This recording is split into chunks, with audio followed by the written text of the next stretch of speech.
Kahit hindi ko gusto, wala akong magagawa dahil sa ganun na ugali ko.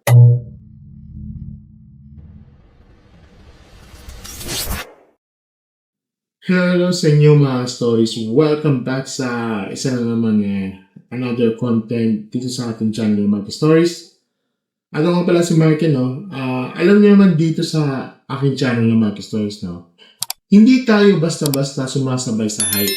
Okay? Gusto lang natin yung mga may laman, yung totoo, at higit sa lahat yung pinag-iisipan. Ngayon, pag-usapan yung itong trending, ito kay Mark Jason Moteleda, o mas kilala si MG, no? Kasi marami kasi nagulat at dismaya sa huli niyang content, no? Straight to the point tayo, no? Ano ba yung nangyari? Ngayon, basahin natin.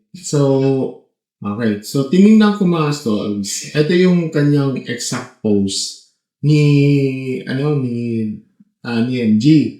Ito yung kanyang sa group page niya ni yung mga gago sa kanyang official mga gago WN official group event. Okay? Ito yung sinabi niya dito. So, papakita ko sa inyo ito. Okay? Kasi naka-join ako matagal na. Sabi niya, mga kaombre ko, napakaraming yung nadismaya / na-disappoint sa latest content ko. At nangingi ako ng pasensya sa inyo. Kung tunay nyo akong nasundan, alam nyo kung bakit ko nagawa yan. Kahit hindi ko gusto, wala akong magagawa dahil sa ganun na ugali ko. Pasensya na ulit. One love to good fucking God. Okay. Yun, mga stories, no, yan ang buong mensahe niya. Short, direct, at parang sinasabi niya na kilala niyo naman daw siya. Ganyan naman talaga siya, okay? Ngayon, ano ba ang laman ng video niya na nagalit yung dismaya? Yung marami yun. So, mga stories, no, alam nyo, napanood nyo na lahat, no? Meron ako link sa description, ilalagay ko na lang dito. Panoorin nyo na lang doon, para mas maganda, ipanoorin nyo. Ito yung kasi yung thumbnails niya, okay? So, ko na lang, summarize ko. Kasi ito yung parang sinasabi niya na talaga si Steph, talagang parang kumakampi siya sa bata, no? Yung sinasabi niya. Ngayon, ang dami na dismayan, ang dami parang hindi nagustuhan, hindi sila nag-agree. Ang dami sa comment sections, ang grabe. Ang dami nadidisagree sa kanya. Okay. Kaya, pinatutungkulan ko dito mga netizens, yung mga bottom, at ito yung bottom vlog na to, na ginagawa niyang communist ganito, stop copy. Okay, so, yun yung sa mga laman niya. No? Medyo parang kumakampi siya. Ganyan. Yun yung mga stories. So, tinignan ko sa mga comment section. Sabi niya dito, understandable kasi friends kayong Boss Toyo. At yung isa naman, yung mga batang influencer na nagpapayag ng saloobin bilang ginaya ko no daw. Wala naman mali doon sa scenario mo, Boss MG. Mali naman ang both side ng paliwanag mo. Neutral, kumbaga. Ako naman ay may na-comment rin sa sarili kong saloobin tungkol doon. Pero hindi nangungulugan na invalid pa rin yung mga commenter sa ibang side. Oo nga, lahat tayo may iba't ibang perspective sa issue. Lalo na kung hindi pa rin kilala ng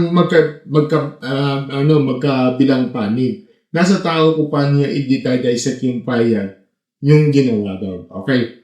So, mga stories, no, ito sa akin lang, ito sa opinion ko dito. Una, ito yung video ni MG dito. Naintindihan ko kung bakit na-dismay yung mga kaombre niya, no? Kasi, kung papasin nyo ang buong video niya, parang natutokso si MG dito kay Stefano habang sinusuportahan. Parang tinutulungan ka niya, pero kinukulit ka niya habang ginagawa niya. Okay? Yung tipong sasabihin niya na parang aray mo, natalo ka ng bata. Tapos tatawa, tapos sasabihin, sorry, nakakatawa kasi yung ganun, di ba? Yan, para sa iba, no, masyadong insensitive ang dating dito. Lalo na kung si Stefano, supported ka o kung nararamdaman mo yung frustration ng isang original creator na nakikita niyang nilalagpasan siya ng na kumopya sa kanya. Guess ko yung bakit marami na off, okay? Marami na off yan. Pero kung matagal mo nang sinusubaybayan si MG, no, alam mo naman yung ganyan talaga ang delivery niya. Okay? Halo-halo, may comedy, may sarcasm, no? May real talk. Okay? Yun yung brand niya. Okay? Yun yung brand niya. Yun yung ugali niya.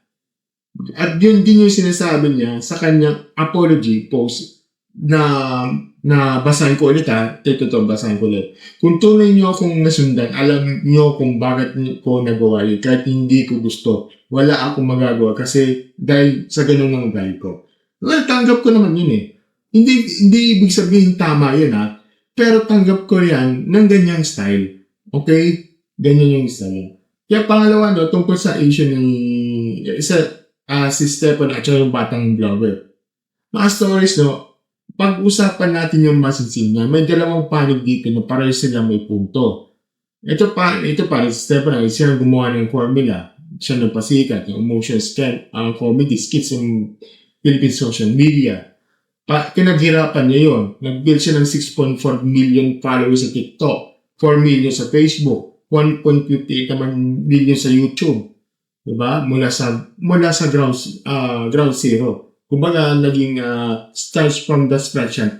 Hanggang lumago yun. Hindi biro yun, Hindi biro. At yun, based pang creator, itong batang 60 years old na to, na gumaya sa kanya halos eksaktong-eksakto. Hindi lang yun, mas nauna pang nakakuha ng Jollibee endorsement na bata kaysa sa kanya. Kahit siya, si Stefano, na may 8.4 million likes sa TikTok, tapos sa TikTok video sa loob ng Jollibee, hindi man lang siya napansin. Masakit yun. Diba? Tsaka totoo yun at may karapatan siyang magsalita tungkol doon. Hindi niya sinabihan ng pangalan, hindi siya ng bash. Sinabi lang naman niya Kaya alam niyo naman, alam naman niyo ang limits niyo At saka respetuhin nyo ang creative process sa ibang creators. Professional yan May naon yun. Walang mura, walang tawag ng pangalan, pero nagalit pa rin sa ibang tao. Okay? Ito parang din sa batang vlogger at saka yung mga pamilya, Ito yung batang vlogger ng 6 year, yung bata ng 6-year-old, 6 na taon, masters, hindi niya kayang mag-design ng isa kung anong content na gagawin niya. Hindi niya alam yung copyright, originality, o branding. Ang gumagawa ng desisyon ng kanyang mga magulang. Diba? Sinasabi ko nung dati pa yung mga several videos ko. Kaya dito ang tanong ko hindi para kay yung batang vlogger, kundi para sa mga magulang niya. Alam niyo bang ginagawa niyo ang ibang tao? Oo, alam niyo bang may kumikita kayo dito? Oo, at tama ba yun? Diba? Ngayon, ito sabi yung tatay ng batang vlogger, inspired lang daw sila. At doon tayo nagkakaroon ng debate. Okay? Saan linya na pagitan ng inspired at copied? Para sa akin, masters, ang inspired ay kapag nakita ka ng style ang gusto mo at ginawa mo ng sarili mong version na may sariling pagkakakinlanlan. Ang copy ay kapag halos hindi mo madedetect at pagkakaiba. Okay? At kung titingnan nyo yung mga content ni itong batang vlogger at yung Stefano, side by side, makikita nyo emotionless expression, comedy skits, parehong format, parehong energy, sobrang lapit. Okay? Hindi ko masasabing inspired lang yun Pero ito malaking pero to. Wala talagang copyright sa style or sa persona. Walang batas na nagsasabing ikaw lang ang pwedeng gumawa ng emotionless comedy skits. Ganun lang talaga ang internet. Ganun talaga ang social media. Tama si MG doon. Hindi mo kayang kontrolin ang internet. Kaya ang tanong ay hindi kung legal ba kundi kung ethical ba. Pangatlo, ito yung issue yung itong batang content creator na to, yung batang vlogger. Ito yung pinaka-importante punto para sa akin, no. Tama si MG dito sa closing niya. Ang isang batang 6 na taong gulang ay hindi dapat nakaharap sa ganitong klase ng pressure at controversy. Hindi niya kasalanan yun. Sumunod lang siya sa sinabi ng magulang niya. At yung video na umiiyak siya, na tumihingi ng tawad, mga stories, no, nakakaawa yun. Okay? Hindi dapat dumadaan sa ganyang sitwasyon ng isang bata. Siya ang pinaka-vulnerable sa lahat ng involved dito. May point dito si Posto, huwag iba siyang bata. Tama naman yun. Pero ang argument yan, wala naman originality sa Pilipinas at normal lang panggagaya. Hindi ko sinasang-ayunan yun ng buo. Okay? Kasi kung ganun ang mindset niyan, kung ganun ang mindset natin dyan, wala na gagawin ng original. Gagahin na lang. At mamamatay sa creativity sa Philippine content creation space. Diba? Pangapat, bakit importante sa akin yung accuracy bago mag-react? Sa mga stories napansin nyo siguro madalas akong late sa upload, di ba? Napapansin nyo, lalo na yung sa Grab, super late na yun. Okay? Super late na. Kailan yun nangyari yun? Monday pa, siguro Monday pa, no? O last week na. Tapos hanggang kailan ko na-upload? Sabado. Ganun talaga. Diba? Super late na. Ganun kasi kaya yung mga madalas akong late ang mga reaction mga ganito. Hindi dahil sa wala akong pake dito hindi dahil sa wala akong pake. Kundi may pinag-aaralan ko muna. Ginagamit ko yung mga AI at LLM tools para i-verify ko muna yung scripts. I-review ko ang mga transcripts. At sisiguraduhin na tama ang mga sasabihin ko bago ko i-record. Okay? Kaya ayoko kasi maulit ang nangyari sa akin yung sa video about kay Papa Jackson at saka kay Mr. Fu. Inamin ko naman yun eh. Maraming mali sa script ko doon. Bugso yung emosyon, minsan bugso yung emosyon, papasa ng upload. Lalo yung kay di lang yun, yung kay Papa Johnson Mr. Ko. Pati na rin yung yung kay late Emma Atienza. Ang dami kong mali din. Ang daming na puro daw ako, ganun o valid yun. Okay? Kaya, siguro nagkamali ako ng that time yun, kailangan natin yung baguhin yun. Kaya ginawa, mali yung mga script ko yun. Bukso yung emotion, talagang papasan ako ng upload, walang tamang research, di ba? Kaya ngayon, mas gusto ko talagang pulito kaysa sa nauna eh. Kaya ang ginagawa ko, yung AI, yung LLM, hindi ChatGPT yung ginamit ko dito. Kundi, yung Gemini, at saka yung Arena AI. Yung Gemini AI, Gemini AI, yung sa Google Gemini, ginagamit ko for research. Pag once na lumabas yung mga searches doon, ililipat ko doon sa isa for transcript. Diba? Ay di maganda yung kalalabasan. Maganda yung mga sasabihin ko yung mga delivery ko. Diba?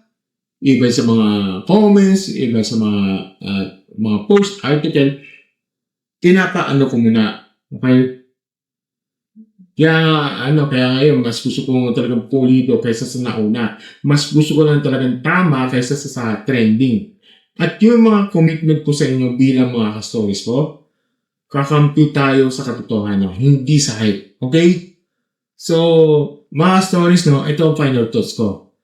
Ito kay Steph, karataman mong magsalita, professional approach mo, huwag kang matakot, mag-asot ka ng sarili mo. Pero tandaan mo rin, walang makakagaya sa original. Okay? Ikaw ang Stefano. Ikaw ang magsimula at yun, walang makakapag-take away sa'yo.